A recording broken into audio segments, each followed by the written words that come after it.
धाकड़ खबर, बेखौफजुमा बेबाक अंदाज।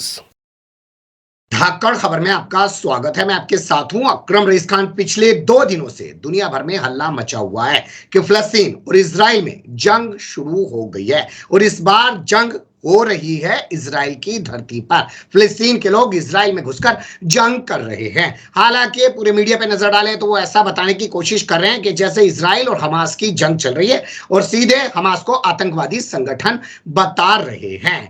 फिलिस्तीन में जो लोग मारे जा रहे हैं उनको तो सीधा आतंकवादी कहा जा रहा है, लेकिन जो लोग अभी तक इजराइल में मारे गए हैं उनको नागरिक बताया जा रहा है। उनकी मानवता वाली, ह्यूमन राइट्स वाली बातें की जा रही हैं। लेकिन इससे इतर जो सवाल खड़ा हो रहा है वो ये, क्योंकि हम भारत के परिप्रेक्ष्य में इस पूरे मामले को समझना चाहते हैं और बेंजामिन नेतन्याहू के सामने जो परिस्थितियां इजराइल में बनी हुई थी, ये जो हुआ है ये कोई संयोग है या प्रयोग है, और क्या ऐसा ही कोई प्रयोग या संयोग 2024 से पहले यहां भारत में भी देखने को मिल सकता है? क्योंकि हम लगातार देख रहे हैं कि सत्यपाल मलिक हो, प्रशांत भूषण हो, तमाम लोग कह रहे हैं कि कोई बड़ा कांड कराया जाएगा। सवाल इसलिए भी बड़ा हो जा रहा है क्योंकि कुछ लोग कह रहे हैं कि इजराइल में जो कुछ हुआ है वो वर्ल्ड ट्रेड सेंटर जैसा है, 9/11 जैसा हमला हुआ है। और आप जानते ही हैं कि 9/11 के हमले पर आज तक सवाल उठ रहे हैं। तो इन्हीं बातों के आसपास अपनी बातचीत को रखने की कोशिश करेंगे। हमारे साथ स्काइप के जरिए जुड़ रहे हैं मीडिया स्टार वर्ल्ड के संपादक मोहम्मद अहमद काजमी साहब, जो आप जानते हैं मिडिल ईस्ट पर अपनी बड़ी पकड़ रखते हैं और उनका चैनल अगर आप वॉच करेंगे तो वो इंटरनेशनल खबरें ही ज्यादा दिखाते बताते हैं। बहुत शुक्रिया सर वक्त देने के लिए। जी बहुत बहुत शुक्रिया, आपने मुझे मौका दिया। मैं बहरहाल जो भी आप सवाल करेंगे मैं कोशिश करूंगा उसका जवाब दूं। पहला सवाल आपसे यही है कि जो जश्न मनाया जा रहा है पूरी दुनिया में, ईरान जो है मुबारकबाद दे रहा है, लेबनान से भी खबरें आ रही हैं कि वो भी इजराइल के खिलाफ खड़ा हो गया है, वो भी अलग से हमला कर रहा है, तरह तरह की चीजें चल रही हैं और मीडिया भी यही बता रहा है। क्या इस पे यकीन किया जा सकता है, या जैसे सवाल उठ रहे हैं कि भैया वर्ल्ड ट्रेड सेंटर भी तो इन लोगों ने खुद ही कराया, फिर मुस्लिम दुनिया पे हमले किए, वैसा ही सब कुछ इजराइल जो है अमेरिका के साथ मिलकर कर रहा है, या अमेरिका इजराइल से करवा रहा है?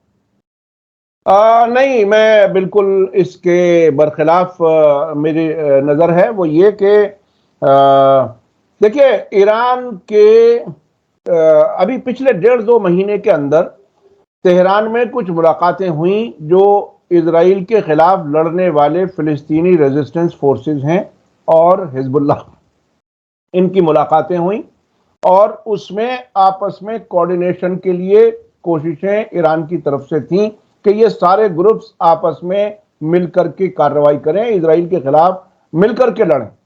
इसमें अभी जिस तरह से ये शुरू हुआ है, इसमें वो आमतौर पर बहुत आसानी से कह दिया जाता है कॉन्स्पिरेसी थियरी, लेकिन मेरा यकीन ये है कि अब रेजिस्टेंस फोर्सेस जिसमें हिजबुल्लाह, हमास, जिहाद इस्लामी, ये इस किस्म के जो ग्रुप्स हैं, लॉयंस डेन और अल मुजाहिदून, बहुत से ग्रुप्स हैं जिनके मैं नाम ले सकता हूं, इनमें आपस में तालमेल बना है। पिछले हफ्ते हमास की तरफ से ये बयान आया था कि इजराइल मस्जिद अल अक्सा पर हमले बंद करे, फिलिस्तीनियों पर वेस्ट बैंक में होने वाले हमले बंद करे, नहीं तो हम जवाबी कार्रवाई करेंगे। दिसंबर में जब से हुकूमत बनी है बेंजामिन नेतन्याहू की कुछ शिद्दत पसंद लोगों के मिलकर के साथ, जिसमें इतामर बिन गवीर और स्मोट्रिच 2 बड़े नाम आते हैं जो बहुत ही शिद्दत पसंद है।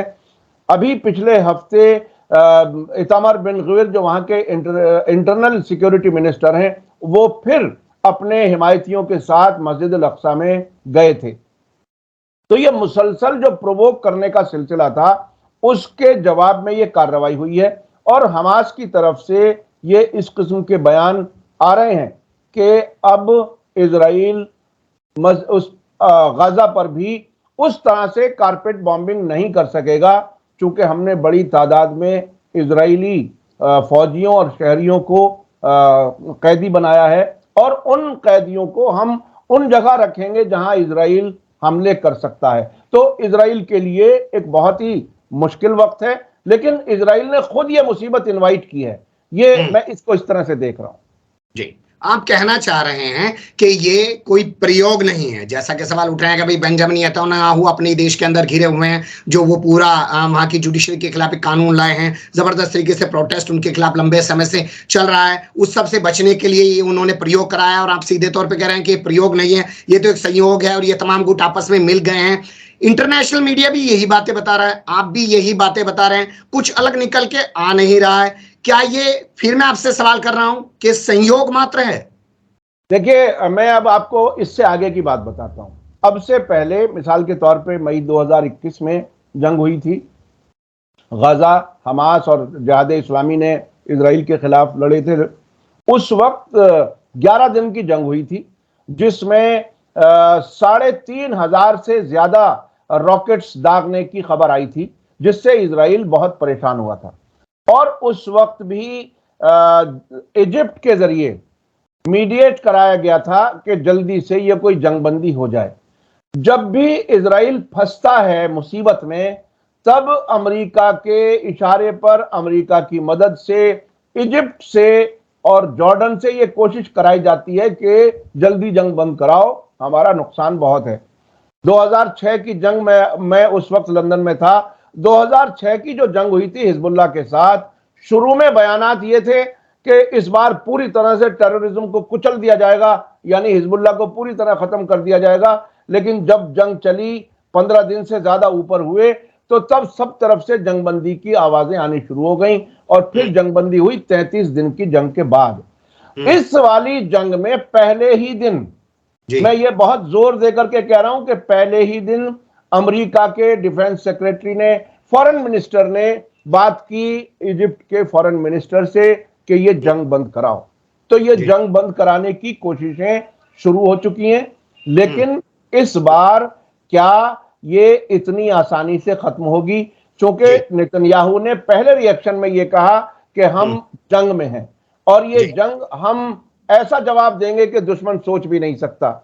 लेकिन ऐसा जवाब कैसे देंगे जब खुद इजरायली शहरी वहां पर कैदी बना करके पहुंचाए जा चुके हैं? और एक ही दिन नहीं हुआ, दूसरा दिन जो कल था, कल भी हमास के लोग आए और लोगों को लेकर के चले गए, और कम से कम आधा दर्जन शहरों में, गाजा से नजदीक के शहरों में अब भी स्ट्रीट फाइट चल रही है इजरायली फौजियों के बीच में और हमास के लोगों के बीच में। ठीक है, स्ट्रीट फाइट चल रही है हमास और इजरायली लोगों के बीच में। आपने कहा कि चलिए भाई, इजराइल के यहां से तो कोई कॉन्स्पिरेसी हुई नहीं, कोई षड्यंत्र हुआ नहीं, लेकिन अमेरिका के षड्यंत्र की बात कर लेते हैं। क्योंकि मिडिल ईस्ट में, मध्य एशिया में जिस तेजी से चीन ने अपने पांव पसारे हैं और सऊदी और ईरान के बीच चल रही दुश्मनी तक को खत्म किया है, और लगातार जिस तरीके का दबदबा वहां पे अमेरिका का बना हुआ था वो खत्म हुआ है, तो क्या ये ना कहा जाए कि अमेरिका भी इजराइल के जरिए फिर से अपनी यहां उपस्थिति को बढ़ाना चाहता है मिडिल ईस्ट में, इसीलिए सब कुछ कराया गया है?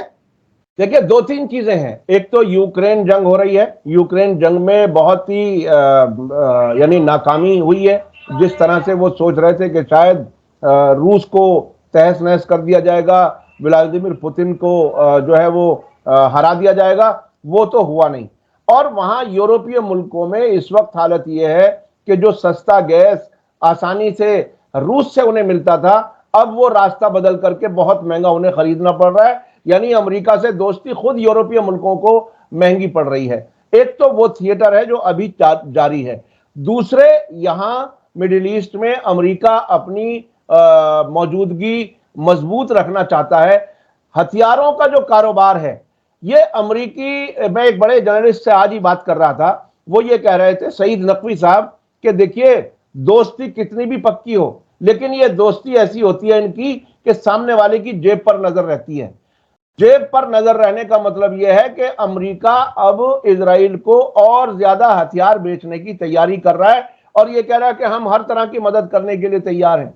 तो यह कोई चैरिटी नहीं है कि जिसके नतीजे में वो फ्री में दे देगा, वो पैसे लेगा और कारोबार अपना बढ़ाएगा। तो वो जो हथियार बेचने वाले लोग हैं, उनका कारोबार बढ़ेगा इस इलाके में। एक और जो इसका असर होगा वो ये कि सऊदी अरब और इजराइल के बीच में जो नॉर्मलाइजेशन के लिए अमेरिका कोशिशें कर रहा था, अब सऊदी अरब के लिए वो काम अभी ऐसा लगता है कि बहुत मुश्किल हो गया है। चूंकि अरब मुल्कों में कई मुल्कों से ऐसी खबर आ रही है, जीसीसी मुल्कों से भी, कि हम्म। पब्लिक फिलिस्तीन के हक में इजराइल के खिलाफ सड़कों पर आ रही है। ऐसी हालत में शायद मोहम्मद बिन सलमान ये रिस्क नहीं ले पाएंगे कि वो इजराइल से दोस्ती कर पाए। तो वो एक साहब ने कहा कि ये ऐसा हुआ जैसे शादी की तैयारी थी, ठीक है। हमास जी। ने टेंट में आग लगा दी, अभी ठीक है। शादी नहीं हो पाएगी। जी जी, आप कह रहे हैं टेंट में आग लगा दी, शादी की तैयारी थी, शादी नहीं हो पा रही है। सऊदी अरब को आप खासकर इस मामले में जो है बताने की कोशिश करें, यानी कि इजराइल और सऊदी अरब के बीच जो ताल्लुकात स्थापित होने जा रहे थे। लेकिन मैं अपने सवाल पे बना रहना चाहता हूं। हम लोग जानते हैं हमारे यहाँ पुलवामा पे आज भी सवाल उठते हैं, तमाम तरीके के लोग सवाल उठाते हैं। वर्ल्ड ट्रेड सेंटर जो हुआ था उस पर सवाल उठाए जाते हैं, क्योंकि वहां पे तो ऐसी ऐसी तमाम चीजें लगी हुई थी, ये हादसा कैसे हो गया। अब इतना बड़ा सब कुछ हुआ इसराइल में, तो वहां की खुफिया एजेंसियों को कोई खबर तक नहीं लगी। अमेरिका या इंटरनेशनल किसी खुफिया एजेंसी को कोई खबर ही नहीं लगी। ये सब कुछ हो गया। लोग ये कह रहे हैं कि असल में कराया गया है कि अपने लोगों को कुछ को मरवा दो, फिर इस फिलिस्तीन पे हमला करा दो, तमाम तरीके की चीजें दब जाएंगी। और जैसे यहाँ पे हिंदू मुस्लिम होता है, वहां पे यहूदी मुस्लिम विवाद फिर से एक बार शुरू हो जाए।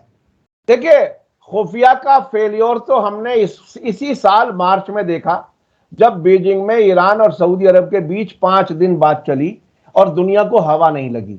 CIA और मोसाद सब फेल हो गए। तो ये प्रोजेक्शन होता है कि ये हम बिल्कुल जेम्स बॉन्ड है, हमें दुनिया की खबर रहती है। ये मोसाद का भी मैं ऐसा समझता हूं कि ये प्रोजेक्शन है। मीडिया के जरिए ये बताने की कोशिश की जाती है कि हम पूरी दुनिया पर नजर रखे हुए हैं, लेकिन इनकी हकीकत यही है जो अब सामने आई है कि दीवार के दूसरी तरफ क्या हो रहा है इन्हें पता भी नहीं चला। दूसरी तरफ से बुलडोजर आता है, दरवाजा तोड़ लेता है, लोग अंदर घुस आते हैं और पूरे मतलब नौजवान जिस तेजी से आकर के घुसे हैं और जिस तेजी से इजरायली फौजी और आम लोग भाग रहे थे जान बचाते हुए, और जितनी आसानी से ये कैदी बन रहे थे, बिल्कुल एकदम सरेंडर कर दिया। ये सारी चीजें देखने समझने वाली हैं। जो मीडिया के जरिए प्रोजेक्ट किया जाता है इजराइल कोई किसी के सामने नहीं हार सकता, वो भी गलत है। जो मोसाद सबसे बड़ी खुफिया एजेंसी है, वो भी गलत साबित हुआ है। तो ये हम लोग चूंकि लगातार वेस्टर्न मीडिया के इन्फ्लुएंस में रहते हैं, इसलिए हमें ऐसा लगता है कि ये जेम्स बॉन्ड है। हकीकत इनकी ये है जो अब सामने आ रही है। चलिए, कुल मिला के आपका कहना यह है कि इनकी हकीकत खुल गई है और हमास की हकीकत भी पूरी दुनिया के सामने आ गई है। उन्होंने आपस में मिलकर जो तमाम गुट बना लिए हैं वो वाकई में मजबूत हैं। और ये एक जो लोग आजकल सोशल मीडिया पे बड़ा इसका जश्न सा मना रहे हैं, कुछ लोग बड़ी जो है बातें कर रहे हैं कि इसराइल को धूल चटा दी है, एक संगठन ने ये कर दिया वो कर दिया, उन सब चीजों को सही माने। बिल्कुल, मैं तो इसको सही मानता हूं। मैं बहुत लगातार, आप तो देखते हैं कि मैं चैनल के लिए मुसलसल इजरायली मीडिया, फिलिस्तीनी मीडिया, ईरान का मीडिया, सऊदी अरब का मीडिया और जो इंटरनेशनल वो मीडिया है जिसमें मिडिल ईस्ट आई, मिडिल ईस्ट मॉनिटर, इस मुख्तलिफ चीजें मैं पढ़ता रहता हूं। ना सिर्फ खबरें देखता हूं, एडिटोरियल्स वगैरह भी देखता हूं। इजराइल के अंदर खुद बहुत बड़ा खौफ है। वो डर रहे थे, बहुत पहले से डर रहे थे, और अब जबकि 40 हफ्ते से ज्यादा हो गए प्रोटेस्ट होते हुए, प्रोटेस्ट इस हद तक कि प्राइम मिनिस्टर मुल्क से बाहर जाना चाहता है, अपने ऑफिस से एयरपोर्ट तक जाने के लिए उसे हेलीकॉप्टर से जाना पड़ता है। वो रास्ता बंद है, और वहां जब पहुंचता है तो उसके हवाई जहाज का पायलट मना कर देता है कि मैं नहीं उड़ाऊंगा तुम्हारा जहाज, और वो फिर किसी छोटे जहाज से उसको उड़ना पड़ता है। तो मुल्क के अंदर भी हालात बहुत खलफिशार है। और खुद ऐसी भी खबरें आती रही हैं कि बहुत सी छावनियों में हथियारों की कमी है, और अब तो रिजर्व फोर्स के बहुत से लोगों ने अपने रिजाइन किया हुआ है कि हम नहीं आएंगे ड्यूटी पर। तो जहां इतनी बड़ी कमजोरी हो और चारों तरफ से घिरा हुआ हो, तो अब वो जो ग्रेटर इजराइल का तमाशा था, ख्वाब जो था, वो एकदम चकनाचूर होता हुआ नजर आ रहा है। चलिए, अब यहाँ एक आखिर में एक सवाल मैं आपसे पूछना चाहता हूं, और मैं चाहता हूं बहुत सीधे सीधे सा जवाब मिल जाए हमारे व्यूवर्स के लिए। अर्दोगान खामोशी से बैठे हुए हैं, वो बात कर रहे हैं भैया शांति स्थापित करो, सऊदी अरब की तरफ से भी कोई खास रिएक्शन नहीं है। लेकिन जिस तरीके से जश्न मनाया है ईरान ने, और ईरान ने मुबारकबाद दी है, इसको लेके क्यों ना कहें कि ईरान का किया धरा है सब कुछ, या करवाया है ईरान ने सब कुछ ये? बिल्कुल यकीनी तौर पर। देखिए, मैं आपको एक बात बताऊं, ईरान ने एक नैरेटिव को तोड़ा है जो दुनिया भर में नैरेटिव बनाया है वेस्टर्न मीडिया ने, वेस्टर्न मुल्कों ने। मिसाल के तौर पर फिलिस्तीन के खिलाफ लड़ने वाले सारे टेररिस्ट उनकी नजर में, हिजबुल्लाह टेररिस्ट, हमास टेररिस्ट, जहाद इस्लामी टेररिस्ट। लेकिन ईरान ये कहता है कि जो अपने मुल्क की आज़ादी के लिए लड़ रहे हैं, जो मस्जिद अल अक्सा जो क़िबला अव्वल है मुसलमानों का, उस कब्जे के खिलाफ लड़ रहे हैं, हम उनका साथ दे रहे हैं और देंगे। और ये बात वो खुल के कहता है। वहां पब्लिक लेवल पर भी मैंने खुद अपनी आंखों से देखा है, कुम में, तेहरान में, जब जब जब ईद का मौका होता है तो फिलिस्तीनियों के लिए चंदा होता है। मैंने खुद अपनी आंखों से देखा कि औरतें अपने जेवर उतार करके डाल जाती हैं उसमें। तो वो ये बातें जो हैं, ये तमाम चीजें जो हैं, क्या ये बातें ये नहीं साबित करती हैं कि ईरान अपनी जो है एक वर्चस्व चाहता है पूरे मिडिल ईस्ट में, और वो धीरे धीरे करके ऐसे तमाम ग्रुप्स को अपने साथ जोड़ के और देशों के अंदर भी डर दहशत पैदा करने की कोशिश कर रहा है? इसको दूसरी तरीके से भी देखा जा सकता है। दूसरी तरीके से ऐसे देखा जा सकता है कि जो इलाके में वेस्टर्न मुल्कों की गुलाम हुकूमतें हैं, जो बगैर इलेक्शन के हुकूमतों पर बैठी हुई हैं, वो ताकत अवाम के हाथ में आनी चाहिए। और अवाम अगर अपने वोट से किसी भी हुकूमत को बनाएंगे तो फिर पब्लिक का और सरकार का ताल्लुक इन सारे मुल्कों में वही होगा जो इस वक्त ईरान के अंदर है। यहां पब्लिक में और सरकारों में गैप है, और वो गैप हमने फीफा जो हुआ था कतर में, उसमें देखा। खुद इजरायली मीडिया में ये खबरें आ रही थी कि आम अरब लोग इजरायली मीडिया के लोगों से बात नहीं करना चाहते, इतनी नफरत है।